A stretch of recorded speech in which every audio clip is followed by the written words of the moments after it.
I already reviewed Legendary Pictures' Godzilla 2014, but it was a first impression, right after having seen it. Now that time has passed, I'd like to say a little more about it before the new Japanese one, Godzilla Resurgence, comes out. When I first saw it, I was very enthusiastic, even though it was a Hollywood film, not from Toho. It was the first Godzilla movie of any kind in 10 years, so I accepted it.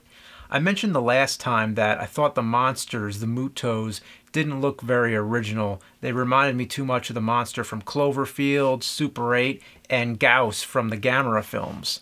I also mentioned how the Mutos seemed to steal the focus away from Godzilla, and how every time the monsters would meet, they would cut away and save all the action until the very end.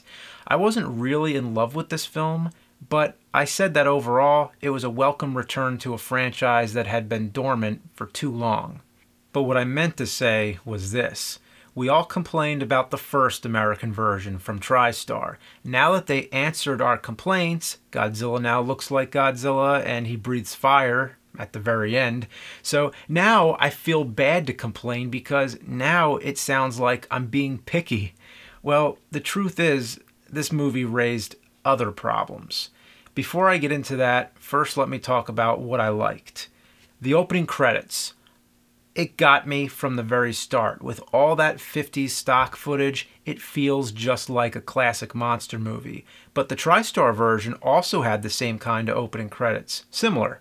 They both used the same bomb blast, the famous clip that was used in lots of old monster movies. Too many to count. So actually, both films begin very well. The music is also very good. I wish they'd bring back the traditional Godzilla theme though. Does any franchise nowadays keep its theme anymore? But still, excellent music. The first act is great. The tension, the build-up, the nuclear plant being destroyed, it's a great lead-in to a monster that's not Godzilla. But anyway, the actor who plays the main character's father, the engineer at the nuclear plant, he was fantastic. His name's Bryan Cranston. He seems to be famous mainly in TV, but I didn't know who he was. This was my first time seeing him, so I had a totally fresh opinion, and I thought he was excellent. But he's only in the first act, and without him, there's no other awesome characters, so the whole movie goes downhill. Actually, Dr. Serizawa, played by Ken Watanabe, was good too. The cinematography. There's some really good camera choices. Gareth Edwards had the right idea to always shoot the monsters from human viewpoints. He never puts the camera where a person could never actually be. This makes the monsters seem more real. Dating back to the first Godzilla, the shots where he looks best is when you're looking up at him or seeing him from a distance. They got that right. Now, what I didn't like. Killing off the best character, I already mentioned. His son and the girlfriend, they are not interesting. I didn't really care that much about these characters. They're bland and boring. I didn't hate them either. I just thought that they were flat and too low-key. I don't know. They just didn't do much for me. Godzilla having nothing to do with the first act. He only becomes relevant after the Muto hatches. Godzilla appearing 1 hour into the film. That is too late, and finally when he does appear, it cuts away. Godzilla's look, I hate to compare, but it's better than the TriStar version.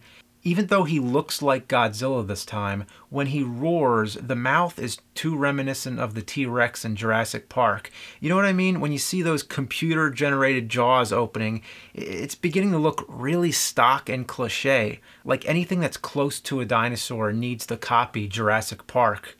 Speaking of which, obviously it's CG. That's just the way it is nowadays. People think it's better than rubber suits because you can do a whole lot more with it. Yes, rubber suits are more challenging. Rubber suits can look fake, but when they look good, they look really good because there's something actually there. And I don't think CG looks any better. The same way you can tell a rubber suit is fake, I can tell CG is fake. Even if you do a really good job with it, my eyes are still telling me it's a computer-generated image, like a video game. So what's more fake here, really? The destruction. Godzilla doesn't destroy enough buildings. Sure, lots of stuff gets wrecked when he's fighting the Mutos, but it's never the way it was in the old movies, where Godzilla is scary because he's going to demolish everything in sight. That's where a Hollywood film with an enormous budget could improve on what was done before. Let's see the full magnitude of what this creature is capable of doing. We see him causing tidal waves, and that's great. Godzilla should be a force of nature, but with Godzilla hardly in the scene and just the tidal waves, I feel like we're watching a film about a tsunami. They took the natural disaster part a little bit too literal. Cutting away when the Muto reaches Las Vegas, and then again when the two monsters are about to fight for the second time, unacceptable. It's fine to focus on the humans. The humans are the ones that ground it in reality to make it relatable, but you need to have the monster scenes too. It made no sense to me to tease you for almost 2 hours like it was a joke or something, and then give us everything at the end. The dark cinematography. Okay, even though I liked some of what they did with the camera work, too much of it is shot at night. Most of the film has a dark, murky look. Even during the finale, the whole thing is at night, and sometimes you can hardly tell what's going on. Especially on my TV screen, it looks bad. There's not much contrast, everything looks washed out. Although I watched the 3D version too, and that looks a lot better. There's too many scenes of soldiers running around. What is the preoccupation with soldiers running around? It's not interesting, especially the part where they're all jumping out of the sky. It really dwells on that. The music is going on and everything. Whenever I'm watching that part, all I'm thinking is, why is this the dramatic focus of the film right now? Just, ah, I'm like, yeah, okay. Something else should be happening in its place right now. You can still focus on human drama, but have it be more closely related to the threat of Godzilla. Perfect example is on the train when a young boy is separated from his parents. Not much really happens. He gets back to his parents and it's resolved rather quickly. But how about expanding on that? What about instead of soldiers jumping from the sky, how about seeing the boy trying to escape Godzilla? Maybe the parents find him on the train and they're reaching out for him just as Godzilla's tail splits the train in two and they have to safely rescue him from one half of the train as it dangles on the elevated tracks. Make us really want to see him get saved. Moving on. About Godzilla's screen time, I know if you count up the minutes of how much you actually see Godzilla, it's probably comparable to some of the older Godzilla movies. I'd imagine, without having actually counted, you probably see Godzilla just as much as you do in Godzilla vs. Monster Zero, for example. But it's not about what those movies did, it's about what this movie should have done. It's about how you pace the monster scenes, how you move from a dramatic scene to an action scene and back to a dramatic scene. How do you string everything together into a strong narrative that holds your attention? And this was very unbalanced. Quite honestly, I find the majority of the film to be boring. From the theater to seeing it at home, the experience has been just the same. It starts out good, then after the Muto appears, it begins slowly going downhill. By the 1 hour mark, we desperately need Godzilla to show up. He shows up, big applause moment, and then he's gone, and that last hour really drags. After all the stuff with the soldiers, I feel mentally drained, and by the time the fight comes with the monsters at the very end, it feels too late. I'm exhausted. We're always going to compare it to the TriStar version and say how much better it was than that. As far as sticking close to the character of Godzilla, yes, it's better. Otherwise, I hate to say this, and I know this is going to be really shocking to hear, but there are some things about the TriStar version that are better. I rewatched it recently, and there's a lot more practical effects than you'd remember. All I could remember was a CG lizard running around, but if you actually watch it again and look closer, there's a lot of great miniature work. Lots of the military vehicles are actual models being blown up, and if you think back to Independence Day, the buildings that the spaceships blew up were also miniatures, so it's not surprising that they were still using those kind of effects on Godzilla. There were even a few shots where it was a man in a suit, especially during the third act where the whole movie turns into Attack of the Mutant Raptors. Lots of the baby Godzillas were either suit actors or animatronics. Godzilla appears much sooner. It never leaves you hanging for so long. It's paced much better. When we need to feel suspense, there's suspense. Whenever there needs to be action, there's action. It balances it rather than backloading all the action to the end. Godzilla has much more screen time. Even though it's not the Godzilla you want to see, it's Zilla, it at least delivers all the fun action that you would expect. The only problem was that the movie was called Godzilla. If only they named it something else, if it was a completely different movie, it wouldn't have been such a huge backlash. They're both totally different kind of movies. They're polar opposites. The TriStar version is very silly in tone. It's only trying to be a big spectacle, a summer blockbuster, with a lot of action and humor. It doesn't try to be anything more than what it is. Think of it as a follow-up to Independence Day, which is exactly what it is. The Legendary Pictures version is a much more serious movie. It doesn't joke around as much, even though at its basics, it's still a monster movie, not to mention it actually has Godzilla. I don't feel right saying the TriStar version is a better movie because it's so goofy and that the monster doesn't represent what we all envision as Godzilla, but after watching both of them back to back, I can't help but admit that it's a lot more entertaining, and I never thought I'd say that.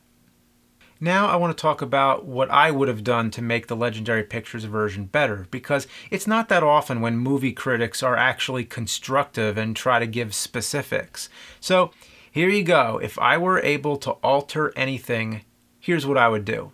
In my version, the Mutos have no larva form. We never saw the larva form anyway, so why do we care? Instead, they hatch in the winged formation. In the Philippines, instead of finding a Godzilla skeleton, it's a Muto skeleton. Next to it is a recently hatched egg, sort of like the one they find that's dormant, but instead this one hatched right after the cave opened up. Natives witnessed it leave its tomb, but are too frightened to speak of it, similar to the natives in the original 1954 Godzilla. Serizawa notes that the egg only hatched days ago, then turns his attention to a giant hole in the earth where the creature flew off. Same as in the real movie, except the Muto made no path because it's not a larva. Then the nuclear plant in Japan is destroyed. We keep everything unseen, the same way it is in the movie, for the most part, except instead of it being the Muto that destroyed the plant, it's Godzilla. We only need some kind of brief glimpse of Godzilla here, the kind of bullshit they did in the later acts when they kept cutting away. This is the time to do that. 15 years do not need to pass. We never need to see the main character as a young boy. Instead, he's already grown up. The awesome guy, Bryan Cranston, playing Joe Brody, he's actually witnessed Godzilla destroy the plant, and just the sight of Godzilla alone has driven him insane. He's trying to prove that it's not a natural disaster and that the authorities are covering it up, just like in the real movie. He and his son go back to the site of the plant and find they have a Muto egg, not a cocoon. The egg hatches and the Muto gets loose. Next is the exposition scene. We learn that after the Muto hatched in the Philippines, it traveled to Japan to nest at the nuclear plant, not to make a cocoon. But Godzilla showed up and killed it, destroying the plant in the process. It left an egg behind, similar to Godzilla vs. Mothra. This is where Serizawa talks about Godzilla restoring nature's balance. They even have fuzzy classified surveillance footage of everything happening, so we do get to see some footage of Godzilla laying the smack down. And instead of 2 Mutos, there's only 1. I mean, why is it always got to be about breeding and hatching other monsters? You know, like they did that in the TriStar version. Can we ever get off of that? Then in Honolulu, when Godzilla shows up to fight the Muto, this happens 45 minutes in, not an hour. We don't cut away from the fight, we actually show it. It can be dark and rainy, but we still need to see something. It can cut to people reacting, keeping the human stories happening parallel with the monsters, but never cut away completely and lose the momentum. Joe Brody, keep him alive. The whole plot should be about his son trying to reunite with him. Take what they did in the first act, about him trying to get his father back, and elaborate on that. The young boy on the train who's trying to get back to his parents, or something to that effect, could be another subplot. And as I mentioned, all the bullshit with the soldiers, lose it. In San Francisco, Godzilla vs. the Muto should be happening about 1 hour 25 minutes in. It should take place during the early morning hours so we can see the monsters against the rising sun brightly lit in all their glory. Many buildings should be demolished. It must be a spectacle. And by the 1 hour 45 or 50 minute mark, the credits should start scrolling. Whew. Anyway, I look forward to see what direction they take with the sequel and for Godzilla Resurgence, Toho's comeback. I hope at least one of these movies gets it right and delivers not what we expect, but to surpass our expectations, to fully live up to Godzilla's potential and take the franchise to all new heights.